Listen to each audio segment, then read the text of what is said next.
बड़ी खबर वायनाड से सामने आ रही है। प्रियंका गांधी ने प्रधानमंत्री नरेंद्र मोदी पर हमला किया है। वायनाड की रैली में प्रियंका गांधी का बड़ा बयान सामने आया है। चुनाव में धार्मिक भावना को भड़काते हैं प्रधानमंत्री,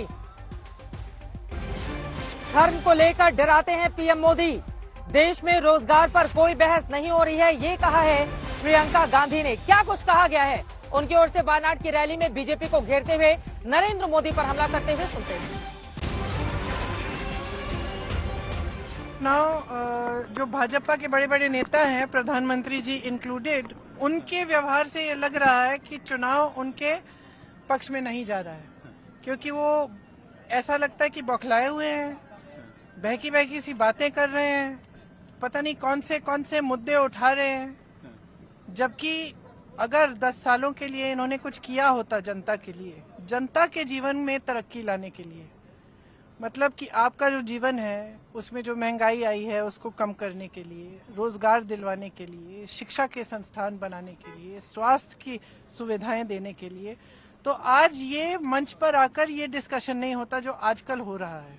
रोज सुबह उठ के कोई नया मुद्दा उठा रहे हैं जिससे कोई ताल्लुक नहीं है जनता का, मतलब उसको, और इस हद तक अब चले गए हैं कि अपने आप नए नए मुद्दे ऐसे निकाल रहे हैं, झूठ बोल रहे हैं लोगों को, और लोगों को गुमराह करने की कोशिश, डराने की कोशिश हो रही है। और मुझे लग रहा है कि ये सब जो शुरू हुआ है फर्स्ट फेज की पोलिंग के बाद, मुझे लग रहा है कि शायद इनको लग रहा है कि ये रुझान जो है इनके पक्ष में नहीं जा रहा है, इसलिए ये ऐसा कर रहे हैं। आपने तो देश की सारी संपत्ति दे दी अपने दोस्तों को, आपने तो दे दी ना सारी संपत्ति, सारे कोयले के खदान, सारे बंदरगाह, सारे एयरपोर्ट, सारी सड़कें, आपने सब दे दी अपने दोस्तों को। क्या यही है आपका विजन? धार्मिक भावना को भड़काते हैं प्रधानमंत्री। अजय आलोक जी, जवाब दीजिए। आपने सुना प्रियंका गांधी को एक के बाद एक कई आरोप उनकी ओर से लगाए गए। कहा गया कि रोजगार पर तो बीजेपी बात ही नहीं करना चाहती है। तब से तो मैं सिर्फ आरोप ही सुन रहा हूं। चित्रा जी, आप मुझे मौका दीजिए जरा, सबके आरोपों को जवाब देता हूं। मुझे तो लगता है भैया से अकेले वायनाड नहीं संभल रहा है, इसलिए बहना भी पहुंच गई आज अंतिम दिन।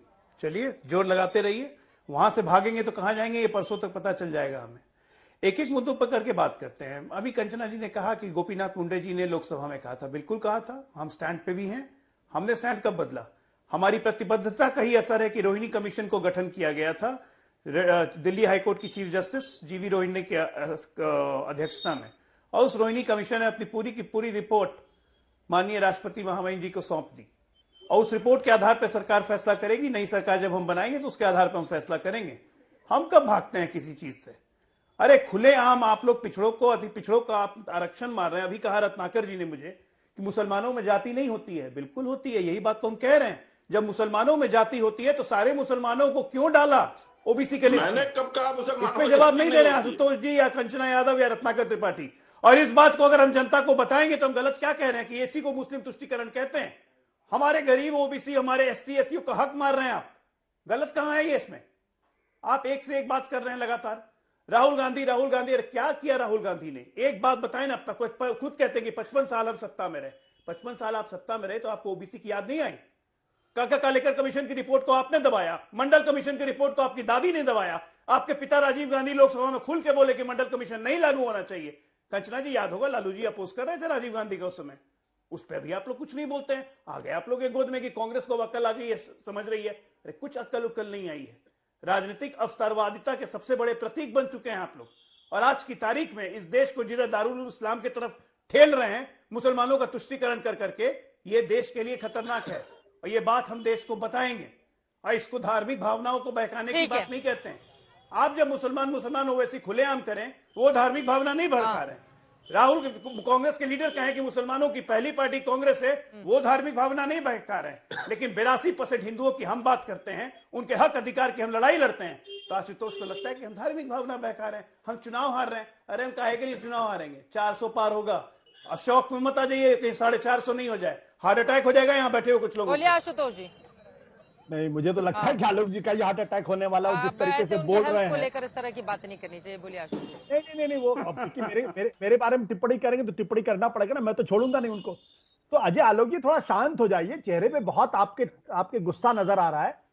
चुनाव हारे जीते आपको मुबारक हो, लेकिन एक चीज समझ लीजिए, जिस राजनीतिक दल का स्याह हो गया है, मुस्कान मेरे चेहरे पे। जिस राजनीतिक दल का आदमी ये कहे कि 82% लोगों की बात करते हैं, वो हिंदुस्तान की बात नहीं करता है, वो इस देश के अंदर दंगा भड़काने की बात करता है, वो एक समुदाय को दूसरे समुदाय से लड़ाने की बात करता है। हम और तो क्या यही क्या आज कर रहे हैं, समझ हमारे में आ रहा काम में दिख रहा अरे है, आप चाहे आवास तो योजना हो, चाहे आयुष्मान योजना हो, चाहे कोई योजना हो। डिस्टर्ब नहीं किया अजय आलोक जी, आपने कहा मैं 82% लोगों की आप कह बात रहे हैं करता हूं। 82% की बात कर रहा हूं, मैं उसको आपत्ति ले रहा हूं। हम 82% की बात नहीं कर रहे हैं, हम 82% की हकमारी की बात कर रहे हैं। आपने कहा 82% लोगों की बात करते हैं। जब आप जनता दल यूनाइटेड में थे तो आप 100% लोगों की बात करते हैं। जब बीजेपी में आ गए तो 82% लोगों की बात कर रहे हैं। कल बीएसपी में जाएंगे तो कितने % की बात करेंगे, सोच लीजिएगा आप। तो मैं तब भी देश की बात करता था, आज भी देश की बात कर रहा हूं। मैं आशुतोष नहीं हूं कि चुनाव लड़ने के लिए आशुतोष गुप्ता बन जाऊं। मुझे अपने चरित्र का वर्णन मत कीजिए। आप देश की बात नहीं हूं कि चुनाव लड़ने के लिए दिल्ली की सड़कों पर आशुतोष गुप्ता का बैनर लगा के जाति की बात तो अब तक घुसी हुई है।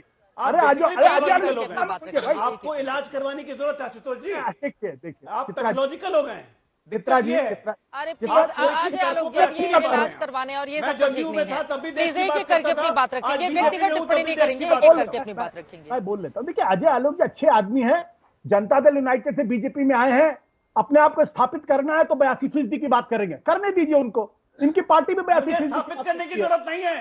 मैं आशुतोष नहीं हूं कि मुझे स्थापित होने की जरूरत है, कि मैं कांग्रेस की बुराई करते करते कांग्रेस के तलवे चाटने लगूंगा क्योंकि पार्लियामेंट का टिकट मिल जाए। स्थापित अपने आप को कीजिए, युवराज की चमचागिरी में लगे रहिए। मुझे मुझे लग रहा है कि पर्सनल व्यक्तिगत टिप्पणी नहीं करेंगे मुद्दे पर। प्लीज मुद्दे पर दोनों ही लोगों से गुजारिश है, प्लीज मुद्दे पर। कौन किस पार्टी में जा रहे हैं, कौन किस पार्टी में आ रहा है, सर इस पर नहीं जाते हैं, इस पर नहीं जाते हैं, इस पर नहीं जाते हैं। प्लीज व्यक्तिगत टिप्पणी नहीं, व्यक्तिगत टिप्पणी नहीं एक दूसरे पर।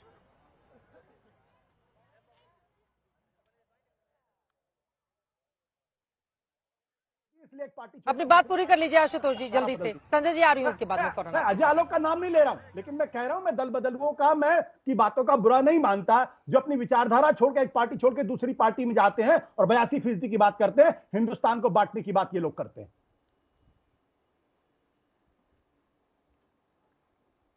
संजय जी सीधे आपके पास आते हुए, मौजूदा वक्त में जो मुद्दे लेकर पार्टियां आगे बढ़ रही हैं, चूंकि आपकी ओर से लगातार सर्वे किए जाते हैं। ठीक है सर, ठीक है। अब मुझे लगता है ना व्यक्तिगत टिप्पणी से कोई फायदा नहीं होगा देश की जनता को। मुद्दे पर अगर बात करेंगे तो ज्यादा अच्छा होगा। संजय कुमार जी, दूसरे चरण के लिए सबसे बड़ा मुद्दा मौजूदा वक्त में क्या दिखाई दे रहा है? और नरेंद्र मोदी ने चाहे ये मंगलसूत्र वाला मामला हो या सैम पित्रोदा का ये मामला, क्या बैकफायर करेगा कांग्रेस पार्टी को, या फिर लग रहा है कि ये मामले गौड़ हो जाएंगे, रोजगार और महंगाई पर ही वोटिंग होगी? संजय जी। चित्रा जी, मुझे लग नहीं रहा है कि महंगाई और बेरोजगारी पर वोट हो रही है। अगर ऐसा होता तो बीजेपी के लिए मुश्किलें खड़ी होती। अलग अलग पार्टी के वोटरों के लिए मुद्दे अलग अलग हैं। अगर प्रधानमंत्री मोदी के बयानों को देखूं तो मुझे लगता है बीजेपी ये जो एक तरह से मतलब उसको मोबिलाइजेशन, हिंदू वोटरों को मोबिलाइज करने की स्ट्रैटेजी पे जा रही है। बार बार इस बात का जिक्र हो रहा है कि कांग्रेस पार्टी ने अपने घोषणा पत्र में क्या कहा है और कैसे रीडिस्ट्रीब्यूशन की बात की है। तो कहीं ना कहीं मेजॉरिटी कम्युनिटी को अपनी ओर मोबिलाइज करने के लिए बीजेपी की वो स्ट्रैटेजी है। और अगर कांग्रेस की बात करूं तो कांग्रेस ये इस बात सोशल जस्टिस, उस प्लैंक पर चुनाव लड़ने की कोशिश कर रही है और वो बताना चाह रही है कि सोशल जस्टिस की कितनी जरूरत है। अगर आप सोशल जस्टिस की बात करेंगे तो गरीब और जो पिछड़े हैं उनका उत्थान होगा और उसके जरिए देश आगे बढ़ सकता है। तो दोनों के नैरेटिव अलग अलग है, ग्राउंड पर जनता के कंसर्न्स अलग अलग हैं।